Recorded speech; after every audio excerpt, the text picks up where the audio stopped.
Hello and welcome to another Telequarium presentation from the Alaska Sea Life Center. And it's another Sunday fish sketch as well. So as always, my name is Alex and I am joined by Haley. And we're going to be sketching some fish because it's Sunday Fish Sketch. And you might be new. You might say, what is Sunday Fish Sketch? So it is actually a Twitter event every Sunday. There's a hashtag Sunday Fish Sketch.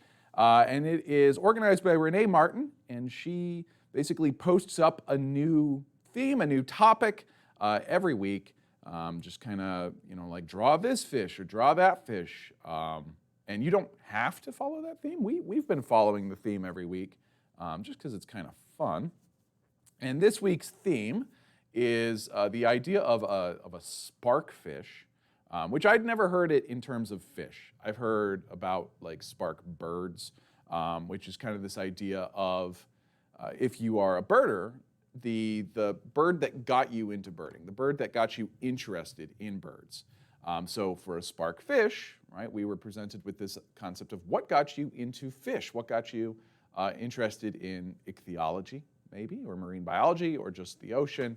So myself, I was already interested in the ocean before I really got hooked on this fish. But the earliest fish that I could think of that was really like, wow, what is that? And I wanted to know more about it, was actually the Hammerhead Shark. So that is what I'm going to be trying to draw today. My fish usually are somewhat passable. I'm a little concerned with the Hammerhead Shark because it is even more strange. But the place I remember seeing the Hammerhead Shark and being like, whoa, what is that?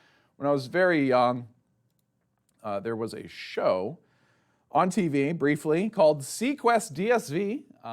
And first of all, you can see in the SeaQuest logo right there, there is actually a hammerhead shark right there in the logo.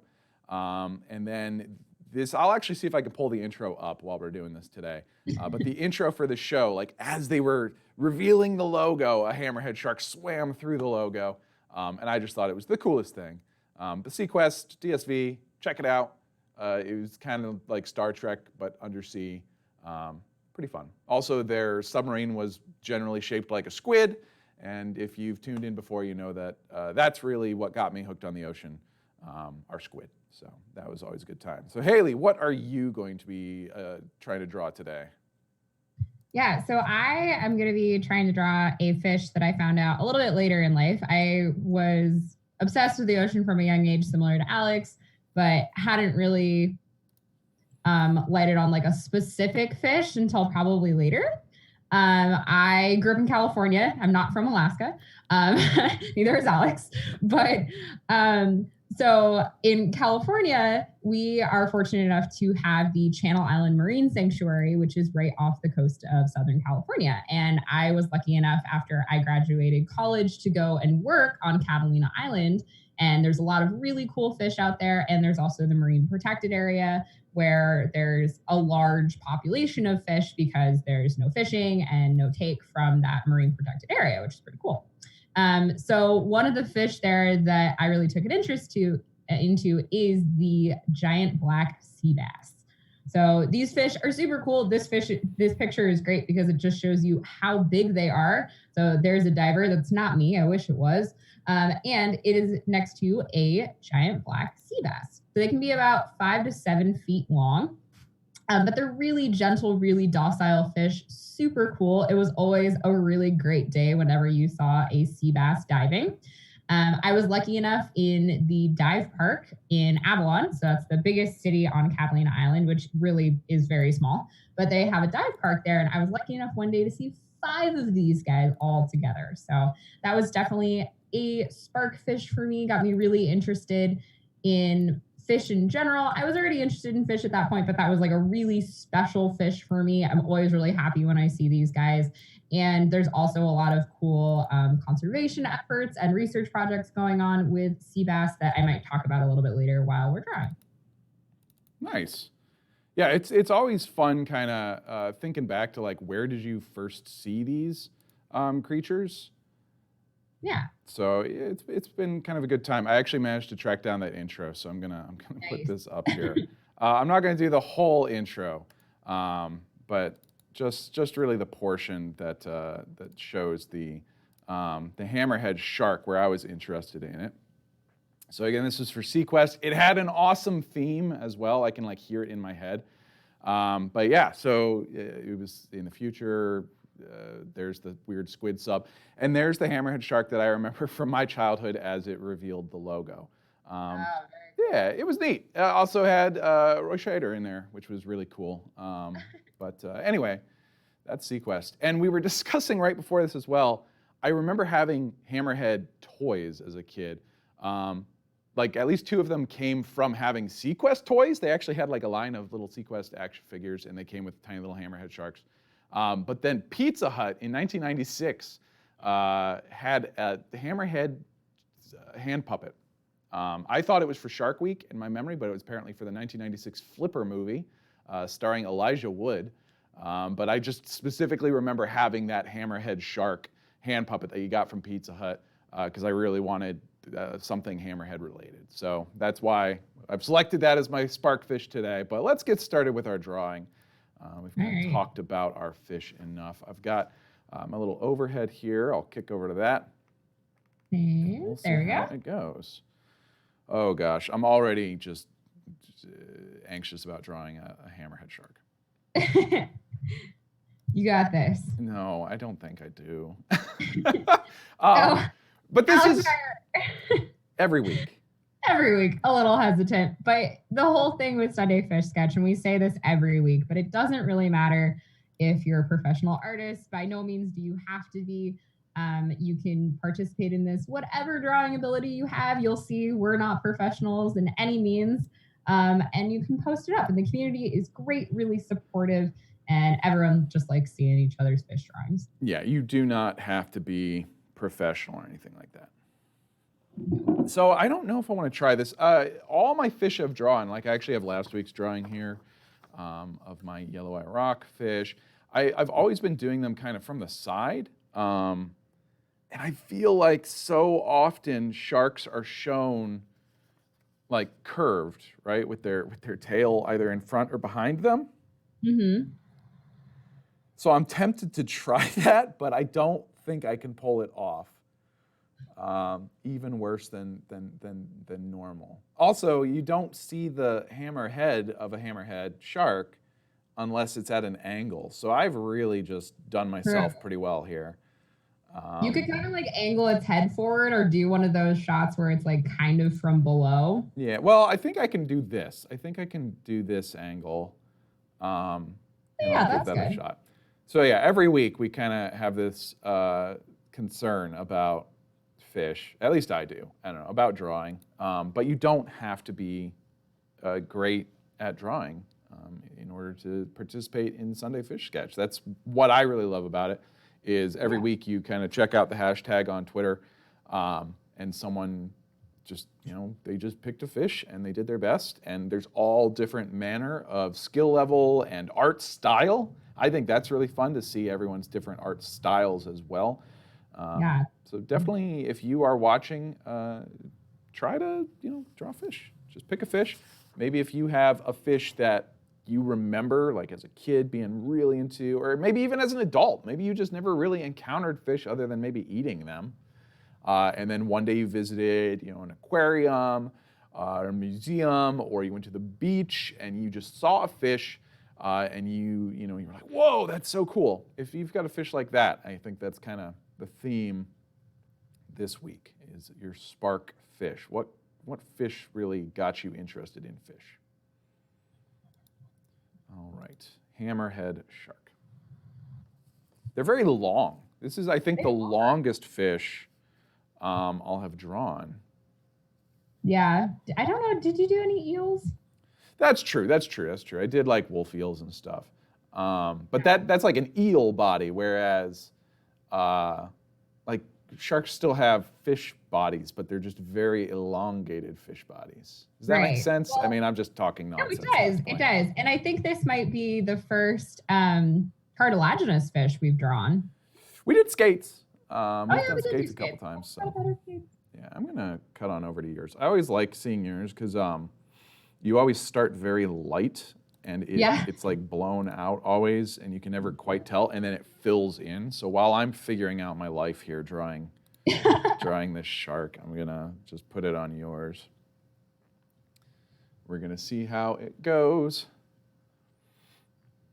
Yeah, I'm just never quite sure how I want it to look at first. I kind of have to do light sketches and then go back over it. You know, I should if I had that hand puppet, that'd be great. I would just draw the head, just the head. Oh, do it. Yeah, just these weird Pizza Hut hand puppets, and you can find those online too. Apparently, people are selling them on eBay. But I'm sure mine is in a box in some attic or basement somewhere. So I have such weird stuff left over from my childhood. All right, I'm going to do this like I did last week. I really just went for like the shape, the general shape of it. Yeah. So I'm going to turn my overhead and hopefully it doesn't freeze. But the overall shape is a very elongated teardrop. Mm-hmm.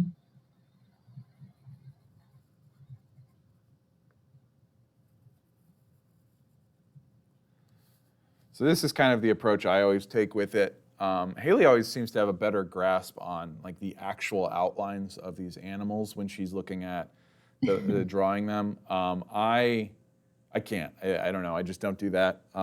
Whenever I try, you know, you always end up with like one thing giant. It's just massive compared to everything else. So I kind of do this general shape approach, which is an approach that if you click a little link, we've got a little link down in the description of this video. It kind of goes into some tips of drawing fish.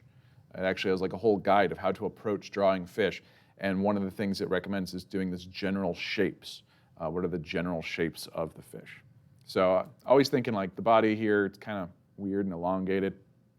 Not weird, just stretched out.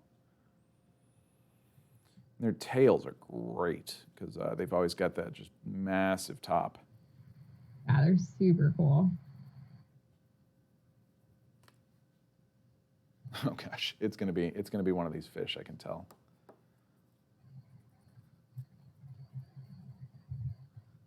Yeah, I have a hard time with like proportioning the body parts of my fish. Sometimes I feel like things get squished, but I do use reference photos. Like I'm looking at a picture of this while I draw it, which I think is really helpful. Yeah. So I would suggest that as well. Yeah, it is important if you're really concerned about like your art. It's nice to just have like a reference photo or just something there that you can be like, how is this again? And I find like, you know, even like, I think some people fear that they'll just copy the thing, and you know, like it's ultimately fine. If you were out in the field trying to draw something, you have your reference there and you are trying to replicate it. So if you want to use this as some sort of practice of just being able to do like little field sketches of critters, I think that's a good way to approach this. Yeah, absolutely. I would love to just be able to, whip out some naturalist drawing skills. That would be great. Yeah, I love the people that can just draw just a fish. Yeah, I tried in college. I took an ichthyology class, and one of the ways I studied was I drew fish. And they were like really simple, mostly cartoon sketches, but it helped me with like what their defining characteristics were and why they were in a certain family. So drawing them actually helped a lot. And it wasn't anything I ever used or showed anybody, but it did help me study. Yeah, it definitely, it helps out, to do that. Let's see, I'm going to try to turn my paper here.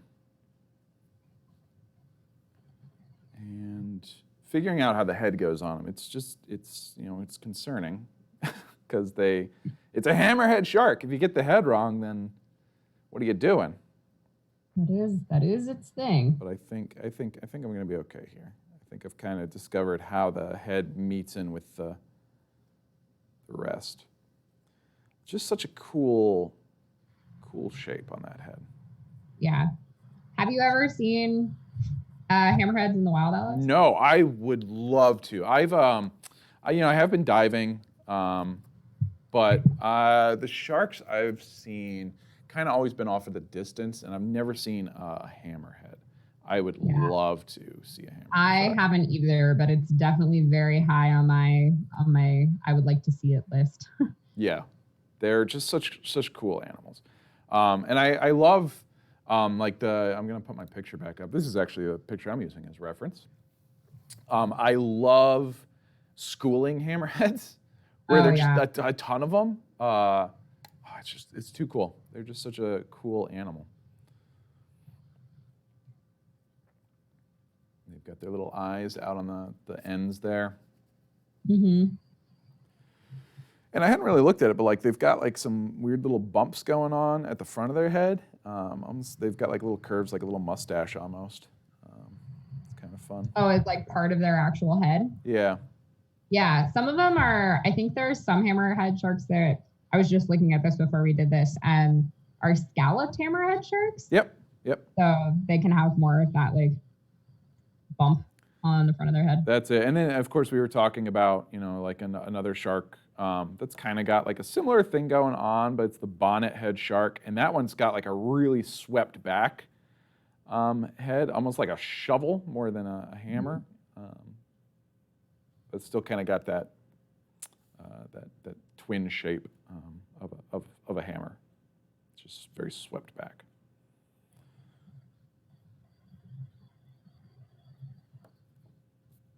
It's got a very thin neck, my shark. I'm going to fix that, but I've got the general shape on there. It's just a matter of matching it up with the head now.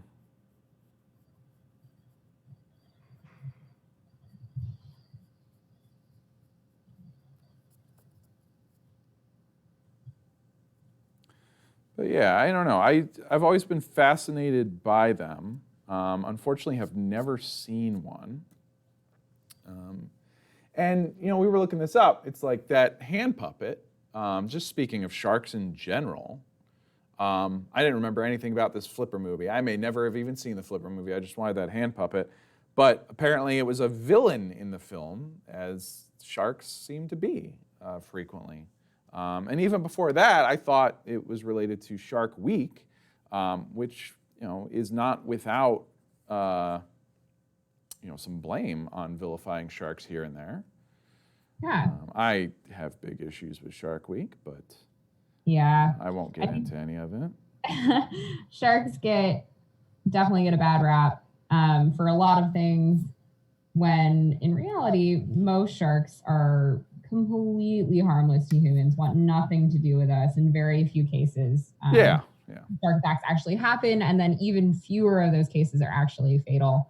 I used to teach a shark lab to kids, and I would always ask them how they felt about sharks, and then I would go over, there's all these fun statistics about things that are more likely to happen to you than shark attacks. So you're more likely to die from a vending machine falling on you. You're more likely to die from falling airplane parts. There you go. That's it. All sorts of weird things that we never hear about, yet they're way more common than shark attacks. And it's not to say that sharks aren't dangerous to some degree. I mean, they are a predator. Right, exactly. But it's just like any other animal. You don't want to go poking things with sticks. And I wouldn't want to just wander into, say, a bear den, but sharks don't have a bear den that I can just point at and be like, look, it's there. They have the ocean. Right. A lot of times people describe areas with sharks as being shark-infested waters. It's it's not an infestation. That's where they live, right? If anything, we're causing a human infestation, on those busy beaches and stuff. It's always very negative towards the sharks. So I always have to speak up for the sharks. I do appreciate them. They play very important roles. Yeah, we definitely need sharks as the top predators in our ecosystems too, because without them, they would, their prey, a lot of the other fish would be left pretty much unchecked, and then they can have a really massive impact on things like the algae population or the plant population in the ocean. So that can throw everything off balance as well. Yeah, you always have your careful balances of things.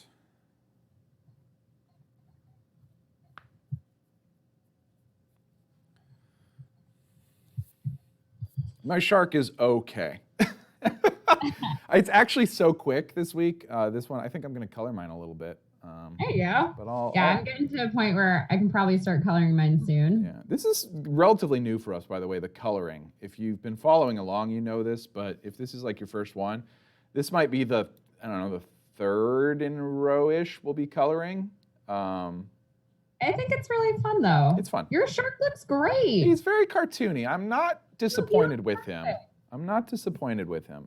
His head looks awesome. I enjoy him. He's okay. I think he's going to really look nice with some color. And fortunately, they're easy to color. I keep picking fish that are very easy to color, except for the first week we colored fish where I picked a rock greenling, which is this awesome fish, but it's got a like a rainbow coloring on it and kind of like interesting scale pattern and everything. So that was a little complex, but we got through it. All right, now we get the sound of digging through colored pencils. Yep, the ASMR. I know, it's all very elementary school, and I love it. I do too. It's something nice. Like if you're just looking for something to do on a Sunday, go check out what the hashtag is. She actually puts it up on Fridays. You can prepare if you'd like. You know, if you really, that's not to, you know, I'm going to say this, and then I'm going to have to justify what I mean by it. If you really want to put in effort on your drawing, and that's not to say we don't put in effort. It's not like we're just like, oh, let's draw fish. But we just aren't, you know, this is not what we do. This is nice and relaxing for us. We talk about the animals themselves. Every week we kind of talk about how we've learned about them doing this sort of project. So if that's what you're looking for, just relaxation, I think Sunday Fish Sketch is great. If you are an artist or you like practicing art, this is also a great opportunity. You know, try to get in that practice. All right, let's see. Where's my reference? I think they're just generally grayish blue. They don't even really have much counter shading, but I'm probably going to counter shade them just a bit. Not really, yeah. The sea bass actually, they have a decent amount of counter shading. And one thing that's really cool about the coloration of sea bass, that I'm going to get to in a second here, but they have all these spots on the side of them. And those spots are actually unique to every specific fish. Really? So it's kind of like, yeah, it's kind of like a fingerprint. And scientists who are studying individual populations of sea bass can keep track of individuals and how often they see them by looking at the spots on the fish. Oh, I see the spots. Okay. Yeah. That's really cool. I didn't know that they were all different like that. That's really neat. Yeah, I didn't know that at first, and then I learned that later. So you can actually, if you took a picture of a sea bass you saw on a dive, somebody may be able to identify that specific sea bass as maybe one they're studying or one that lives in that area. Just from those dots. That's really cool. Mm-hmm. Yeah, kind of like whale flukes and things like that. Okay, I'd actually seen that with there's I want to say it was a ray study, a stingray study. But they're currently working with some machine learning, right? Image recognition, computer image recognition. Mm-hmm. But there's some rays that have unique spots and dots as well. And so they're working on having the cameras that are out in these areas, looking at the photos from that and being able to identify and kind of track the movements of the individuals scooting around just from their dots. So that was also really cool. I wonder if you could do that with these, get a machine to kind of help you recognize them a bit. I imagine you could. I don't know if there's an ongoing study with them doing that, but I imagine you definitely could. There is a lot of conservation work going on with sea bass. Yeah. Their populations, I think in like the 1970s were pretty low, and they are on the endangered species list. But they're starting to make comebacks because there's been a lot of legislation that has been like working on targeted fishing against them, things like that. Yeah, yeah. Huh. That's really cool. Yeah. I run into a problem with my pencils here, in that all of my gray pencils are extraordinarily dull. On it. Yeah. So I think we're gonna make do. Do you have a black? No. I mean, I could. Yeah, that's not like a no. Don't do that. I think I'm just gonna be able to make do, just with kind of using the flats of the pencils, because that's really what it is. It's like someone has clearly just used this pencil to sort of color wide swaths of things, and so it's flattened.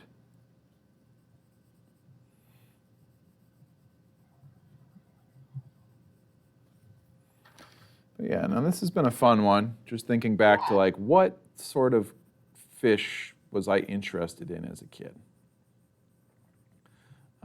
I was much more of an inverts guy, I'll admit, but the hammerhead shark definitely caught my attention as a kid. Just a very cool animal. Very cool fish. I don't know. I'm still thinking about that. What you were just talking about with the dots on the sea bass there. Yeah, it's really neat. I'm sure they could do those like recognition studies. Yeah, I'm sure someone's looking into it like right now. Yeah. That's really cool.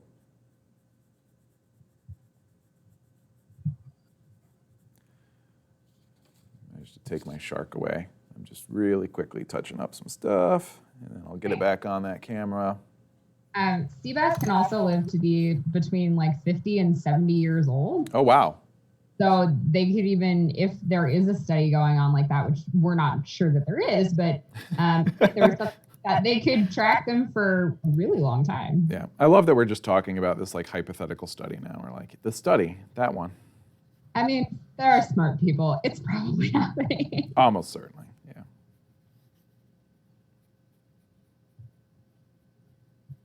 All right, I've added a couple more fins, and I think it's just a matter of coloring it now. I'm actually not disappointed with this shark. It looks really good, Alex. Yeah, I'm kind of digging them. Sharks are fun. Yeah, I was worried about it because it's just like it's already kind of a weirdly shaped fish to begin with. As always, my tail's kind of like, just get it on there, just get it done. The tail's always the part I'm like, whatever. You gotta embrace the weirdness. Yeah, I think it's just one of those things I just can't focus too much on, because otherwise it's not going to happen. I will just constantly keep redoing the tail. Yep. Just don't get tied down with your fish. If you're doing Sunday Fish Sketch, just have a good time drawing your fish.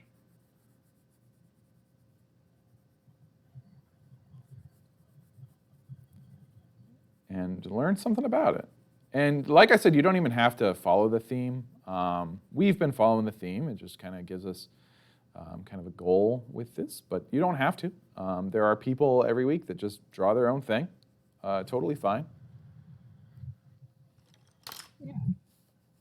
And this week has been different for Alex and I, because usually we draw fish that are in Alaska. That's true. We didn't even discuss that. Yeah. Usually within the theme, we try to match up a fish that's can be found either here at the Sea Life Center or just in Alaska in general. But this week, it was just, neither of us were born or raised in Alaska. So it was just a matter of the fish that got us interested.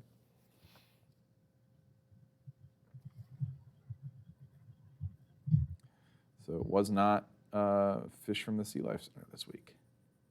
Yeah. Although we have done some shark work at the center in recent years with sleeper sharks, actually, which is another long-lived fish. But nothing with hammerheads, not up here, no.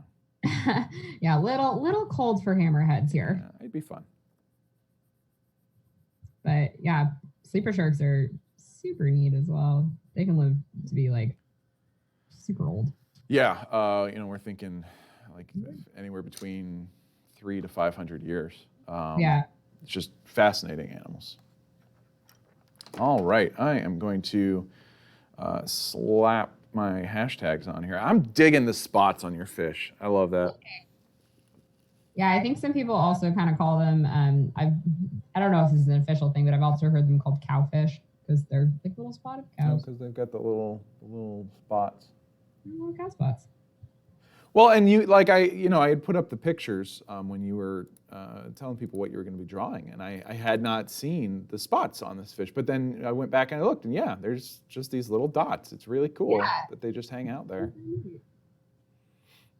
I think that sort of stuff's fun.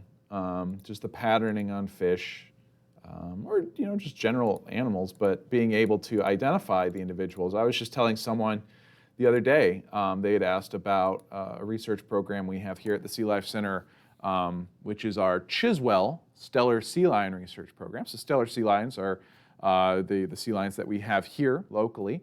And Chiswell is actually an island about 30 miles away, 30 miles south of the Sea Life Center. Is this island that serves as a rookery for these stellar sea lions. And similar to what Haley was talking about with the fish being able to be identified with their spots, we can actually identify and recognize the individual sea lions that frequent that rookery based off of spots on their bodies. So they get nicks and tears and cuts and scrapes and freckles and things we call fungal patterns. They get all of that throughout their life, and it sort of makes a unique animal, right? That, this animal's got this mark here and that mark there and this little nick on this particular flipper. And if there's no other animal exactly with those marks, then we can recognize that individual. So looking at those unique markings is something that scientists do for lots of animals, and it's very helpful for research. So I'm pretty tickled to learn about it being used with these fish, honestly. Yeah. All right. I think I am about done with my sea bass. So. Yeah, I think you got it. There we go. I think I'm gonna. Your hammerhead looks so good. I like the details you did on the dorsal fin. The dorsal, the dark. little like shading on the back of it. Yeah. Yeah. Let me see. It's a little out of focus, but I can get that. Pop back in. Yeah, it's not bad. It's not terrible. I kind of dig them. I managed to get that foreshortening a little bit, not too much, but a little bit. So yeah, I put my hashtags on there. So again, hashtags for this. We use Telequarium here for the Sea Life Center. If you are following along, if you use that, it lets us know that you watched this. Maybe you were inspired by our video. Maybe you weren't. Maybe you just enjoyed following along and seeing what we're doing. But we've got Telequarium. And then, of course, the main hashtag for this is Sunday Fish Sketch, which I encourage everyone to check out today and every Sunday.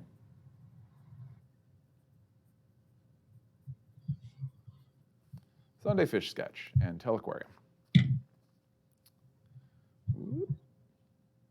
See if I can fit it there behind your camera. Perfect. There we go. And I'll kick over to yours.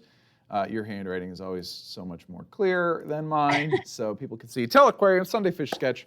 And that is another Sunday Fish Sketch program from us here at the Alaska Sea Life Center. We hope that you are enjoying these programs. And if you are, if you'd like to support the Alaska Sea Life Center, we need the public support always. It's what allows us to do the research that we do, allows us to share what we have learned with the public. And that's what the Sea Life Center is here for. It's just to get out there, learn about the marine animals, the marine ecosystems of Alaska, and then just turn around and deliver that information straight to the public. So if you've been enjoying that, if you want to know more about the Sea Life Center, more about our mission, we've got a link down below, but we are alaskasealife.org. And I believe the link below actually takes you straight to our donate page there as well, if you would like to support these programs. But otherwise, we hope we'll see you again for another Telequarium program. And until then, happy sketching. Bye.